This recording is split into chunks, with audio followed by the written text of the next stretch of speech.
The Prophet ﷺ, he even wanted us to have this idea when we're making dua. He said, sallallahu alaihi wasallam, that Al-Firdaus is the highest level of Jannah. And above Al-Firdaus, directly above Al-Firdaus, is the throne of Ar-Rahman, Arsh Ar-Rahman. The rivers of paradise flow from it. So can you imagine, subhanAllah, the rivers of paradise are flowing from the throne. And he said, when you ask Allah subhanahu wa ta'ala, don't just ask Allah for Jannah, ask Him for Al-Firdaus. That degree of paradise that is directly under His throne, where the rivers of paradise flow from.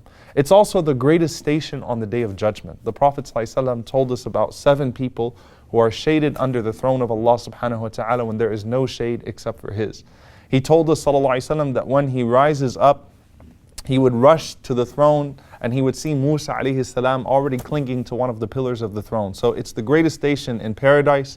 It's the greatest station on the Day of Judgment. And amongst the greatest angels are those that carry the throne. We frequently mention them in our du'as. Allah subhanahu wa ta'ala talks about Hamalat al-Arsh, those great angels that carry the throne. And they are 4 now, and on the Day of Judgment, Allah subhanahu wa ta'ala tells us they will be 8. And these are huge, magnificent creatures from the best of Allah subhanahu wa ta'ala's angels. But even then, what are those angels doing? They're making tasbih of Ar-Rahman. They're glorifying Allah subhanahu wa ta'ala. They're declaring the perfection of Allah to show that Allah subhanahu wa ta'ala is independent of the throne. Allah is independent of those that bear the throne. Allah doesn't need the throne. Allah doesn't need those that bear the throne.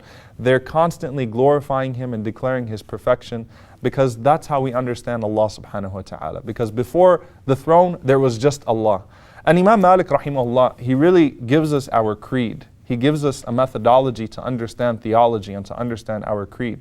When he was asked by a man, and this is a very famous statement, he was asked by a man, how did Allah rise above His throne? How do we understand this as believers? How did Allah rise above His throne?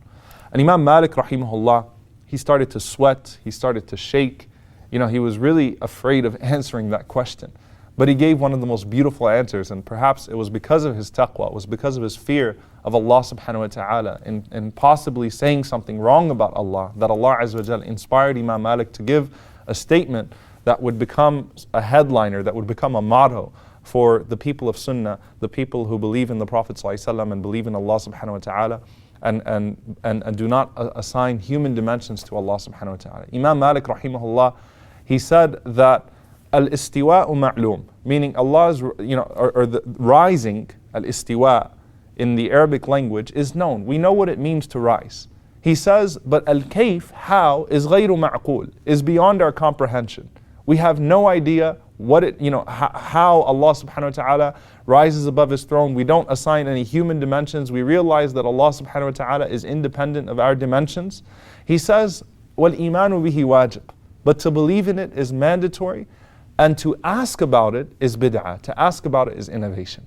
So we know Allah subhanahu wa ta'ala rose above His throne. We don't try to assign our dimensions to it. We don't imagine things. We don't try to comprehend it.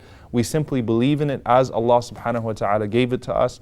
And instead, what we concern ourselves with is really the beneficial things that we can take from it, the lessons. And that's the point. And so the Prophet ﷺ, what did he tell us? He said that when Allah subhanahu wa ta'ala completed His creation, He wrote with Himself upon the throne, Inna rahmati sabaqat ghadabi, that verily my mercy overtakes and supersedes my anger. That is what is prescribed on the throne of Allah subhanahu wa ta'ala. His mercy is greater than His anger.